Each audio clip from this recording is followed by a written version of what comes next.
안녕하세요. 애틀랜타의 상무 이 기자입니다. 엄청난 뉴스가 나왔습니다.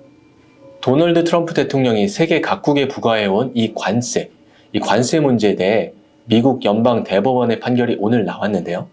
결과는 무엇이었을까요? 위법이었습니다. 연방 대법원은 관세 부과가 대통령이 아닌 의회의 고유 권한임을 명시하면서 트럼프 대통령의 직권남용에 제동을 걸었습니다. 이번 판결로 관세를 칼처럼 휘두르던 트럼프 행정부의 무역 정책은 법적 기반이 완전히 붕괴됐습니다. 특히 이미 관세를 납부한 기업들의 환급 요구액이 1,750억 달러, 우리 돈으로 약 240조 원에 달할 것으로 예측이 되면서 미국 경제에도 큰 파장이 예상됩니다. 한국처럼 관세를 인하해 준다는 조건으로 대규모 투자를 약속했던 나라들 아주 많았었죠? 모두 다 혼란스러운 상황이 되었습니다. 한국 정부는 타국과의 공동 대응 가능성을 열어두고 실익을 따져서 최적의 대응책을 마련한다는 방침입니다. 트럼프 대통령은 이런 연방 대법원의 결정에 대해 격노했다는 반응이고요. 하지만 미리 이런 시나리오에도 대응을 하고 있었다는 듯이 더 강력한 관세 정책이 있다. 이 관세 정책을 계속해서 유지해 나갈 것이다. 라는 입장입니다. 이 관세를 둘러싼 전 세계적인 갈등과 혼란은 이제 새로운 양상으로 접어들게 되었습니다. 아이러니, 바로 이런 상황을 두고 하는 말이 아닐까요? 첨단 기술의 집약체라고 하는 자율주행차, 이 자율주행차가 문 하나를 스스로 제대로 못 닫아서 결국은 사람에게 도움의 손길을 요청하고 있습니다. 이 승객이 내리면서 닿지 않은 그 뒷문, 이걸 스스로 못 닫아서 도로 한복판에서 먹통이 됐던 사례들이 있었거든요. 결국 이런 문제를 해결하기 위해 웨이모 측에서 도움의 손길을 요청한 그 상대, 누구였을까요? 바로 도어대시 배달원들입니다. 차량 문이 열린 채 멈춰서면 인근 배달원이 출동해 문을 대신 닫아주는 이색적인 파일럿 프로그램을 시작한 건데요. 문을 한번 닫아줄 때마다 약 11달러를 지급합니다. 인공지능이 해결하지 못한 이런 돌발 상황을 사람의 노동력으로 메꾸는 이번 실험이 자율주행의 완성도를 높이는 실질적인 대안이 될 수 있을지 주목됩니다. 오는 6월부터 조지아 파워 고객들의 전기 요금이 아주 조금 인하될 예정입니다. 조지아 파워는 최근 주 규제 당국에 연료비 안정화를 반영한 요금 조정 신청서를 제출했다고 밝혔습니다. 이번 조정안이 승인되면 월 평균 1000kWh를 사용하는 가구의 경우 매달 약 1달러 32센트를 절약하게 됩니다. 천연가스와 석탄 등 발전 연료비 하락분이 요금에 반영된 결과라고 하네요. 원래는 더 많이 인하가 될 수 있었는데 재작년 허리케인 헐린으로 인해서 약 8억 달러의 복구 비용이 발생한 것이 이번 인하폭을 제한했다고 합니다. 물가는 다 오르는데 그나마 전기요금은 오르지 않았다 수준으로 위안을 삼아야 될 것 같습니다. 샌디 스프링스의 한 아파트에서 2살배기 한 아이가 방치된 권총을 만지다 숨지는 사건이 또 한 번 발생했습니다.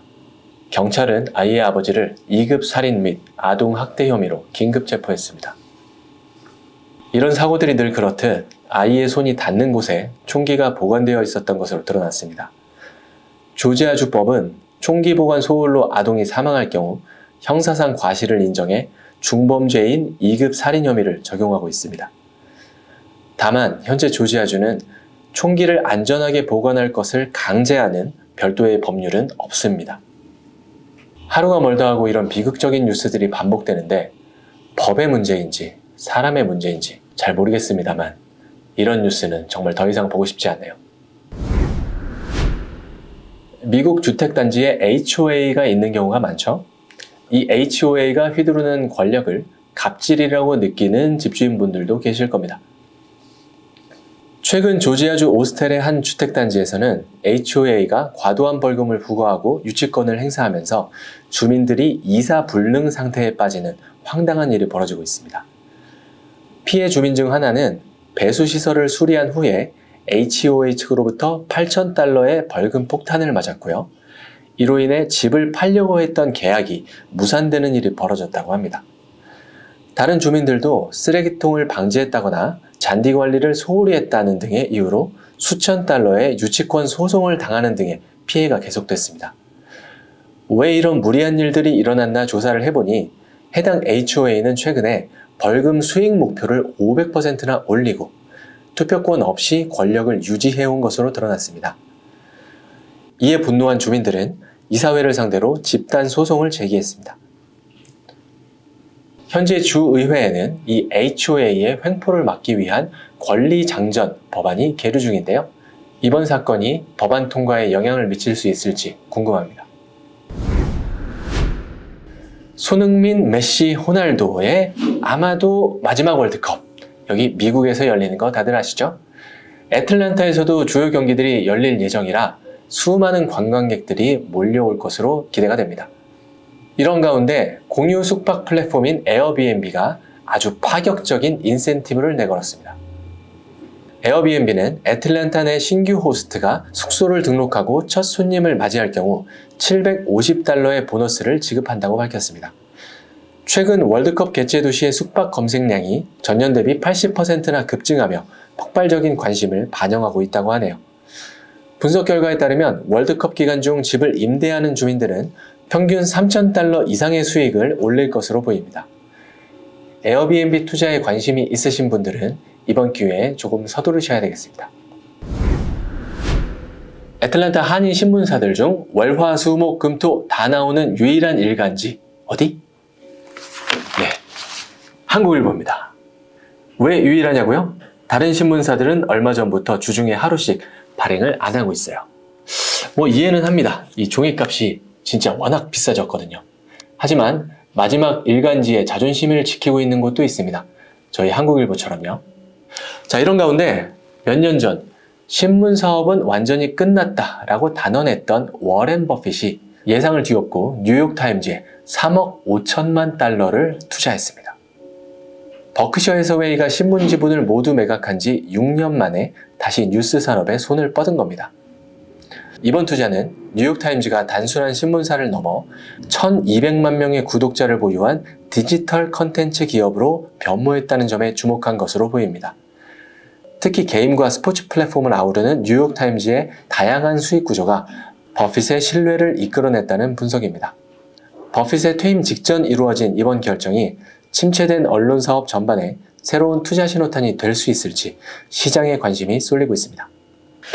자, 뉴욕타임즈는 워렌 버핏의 투자를 받았는데 저희 한국일보 애틀랜타 이상무 투자를 받지 말란 법이 있을까요?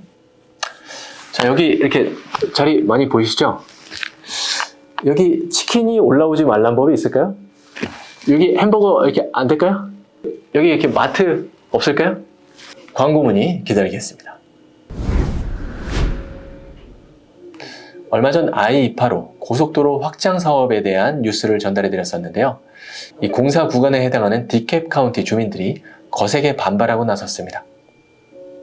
차선을 늘리는 과정에서 인근 주택들이 강제 수용될 위기에 처했기 때문입니다. 린드모어 우드 등 인접마을 주민들은 도로가 집 앞까지 밀려오면서 극심한 소음과 대기오염을 우려하고 있습니다. 특히 민간 자본으로 건설되는 이번 사업이 주민들의 희생을 담보로 개발업자의 배만 불리는 것이 아니냐라는 비판도 거셉니다. 조지아 교통부는 공정가치에 따른 보상을 약속하며 공청회를 이어가고 있지만 멀쩡히 살던 집을 잃을 처지에 놓인 주민들과의 입장차는 좁혀지지 않고 있습니다. 주민들이 집단소송 등 전면전을 예고하면서 이 고속도로 확장을 둘러싼 지역사회의 갈등은 당분간은 계속될 전망입니다.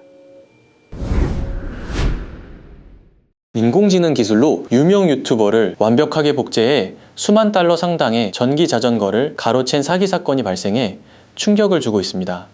노스캐롤라이나의 산악자전거 유튜버 세스 알보시는 AI 사기꾼이 자신인 척하며 기업들로부터 전기 자전거를 편취했다고 밝혔습니다. 사기꾼은 알보시의 방대한 온라인 자료로 학습한 뒤 이메일과 말투까지 완벽하게 모방해 자전거 회사들에게 리뷰용 제품을 요청하는 수법을 썼습니다. 이렇게 받아낸 전기 자전거는 무려 5만 달러어치에 달했습니다. 하지만 일부 업체가 실제 알보시에게 연락하면서 덜미가 잡혔고 결국 경찰 수사를 통해 용의자 제프리 홀든이 검거됐습니다. 자, AI를 이용한 사기에 대해 알려드린 방금 그 목소리 누구였을까요? 제 목소리로 들으셨겠지만 아니요, AI가 흉내낸 겁니다. 기술로 유명 유튜버를 완벽하게 복제해 놀랍죠? 저도 헷갈릴 정도예요. 이제는 정말 눈으로 보고 귀로 듣는 모든 것을 의심해봐야 하는 때가 왔습니다. 특히 어린 자녀들의 목소리나 사진을 가지고 AI로 만들어서 부모님들에게 보이스피싱 범죄를 하는 그런 일들이 우려되고 있으니까요. 앞으로 정말 이런 AI 이용 범죄 조심하셔야 되겠습니다.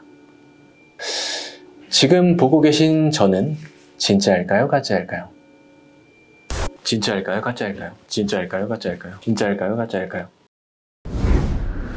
이 따뜻해진 날씨는 반갑지만 알레르기 환자들에게는 그야말로 고난의 계절이 돌아왔습니다. 이 메트로 애틀랜타의 꽃가루 수치가 200에 육박하면서 본격적으로 황색 가루와의 전쟁을 선포했습니다. 특히 올해는 기온 상승으로 인해서 개화 시기가 앞당겨지면서 3월과 4월에 꽃가루 폭탄이 예고되고 있는 상황입니다. 기후변화로 꽃가루 시즌이 길어지고 또 독해지고 있는데요. 미리미리 상비약들 잘 챙겨두시고 대비를 철저히 하신다면 이번 꽃가루 시즌에도 애틀랜타 이상무!